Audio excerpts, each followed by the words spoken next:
The coming of U was a revolution of sorts in India.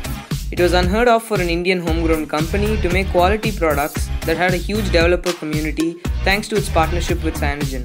After tasting success with the Eureka and the Euphoria and still feeling the bitterness of bugs in Cyanogen mod, U's now decided to make a no-bullshit stock Android phone that claims to be the cheapest 4G HD smartphone.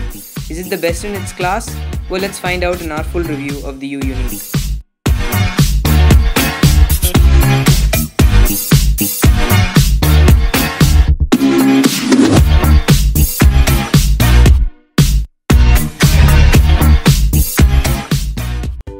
I'll start this review a little differently.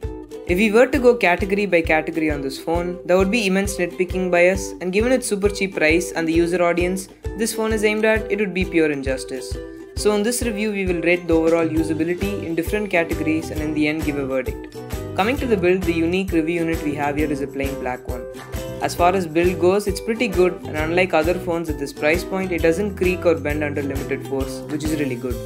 The back is made from rubberized plastic, which feels nice to touch, but picks up oil smudges way too easily, so the usage of a case is pretty much a must.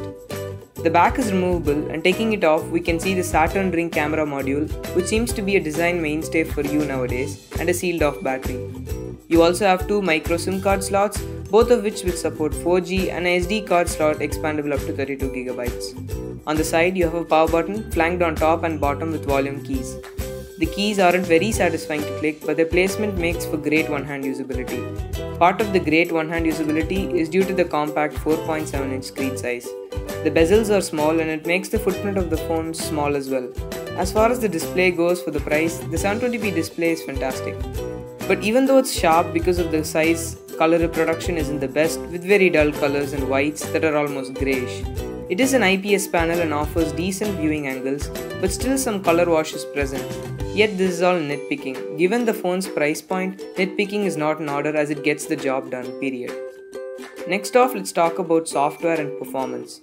This is the first phone that runs stock Android Lollipop 5.1.2 for you, and this is a welcome change as this doesn't leave room for bugs on Cyanogen. That too, the bugs would bog down this phone since it really isn't a beast on the hood. The software experience is nice, and if you notice, the stock launcher is actually the Trebuchet Cyanogen mod launcher. Speculation aside, this phone will be able to support Cyanogen once U releases the sources, as they said during the launch. As far as performance goes, it runs basic apps snappily. Just don't install too many apps like CleanMaster as it will clog up the limited 1GB RAM the phone has. This phone is not aimed at power users, yet it runs Asphalt 8 better than the K3 Note, which costs 2 times as much. This shows that U's done a pretty good job with optimization.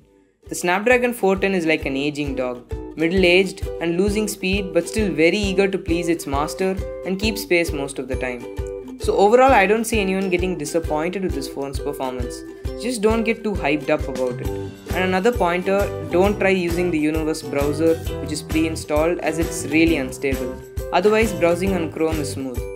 The best part of the phone is the battery life. I get around 6 hours of screen on time, and given my power usage, this is really long.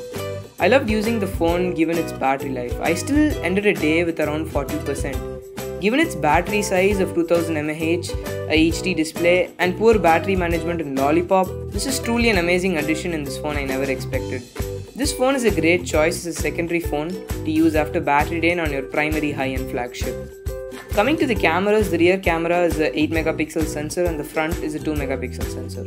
Both the cameras are highly noisy, with all pictures having a high amount of noise and really bad sharpening. Not that I'm complaining for the price, but I really can't stop myself from saying the cameras are bad. If you pay another 1000 rupees, you're getting a much better camera on the Redmi 2. It's your call to make.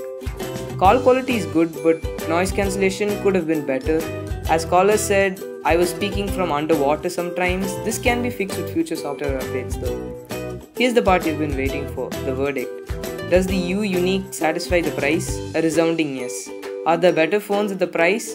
Maybe, given that the Euphoria and the Redmi 2 after price drops are available at a premium of around 1000 rupees. It truly lies in your hands to make the decision. The Unique isn't exactly easy to get either, with it being sold in periodic flash sales on Snapdeal. Would I recommend it? Definitely. But I would also steer people willing to spend a little more towards the Euphoria and the Redmi 2. That's it for this video guys. Please be sure to like and subscribe for more content like this. Peace.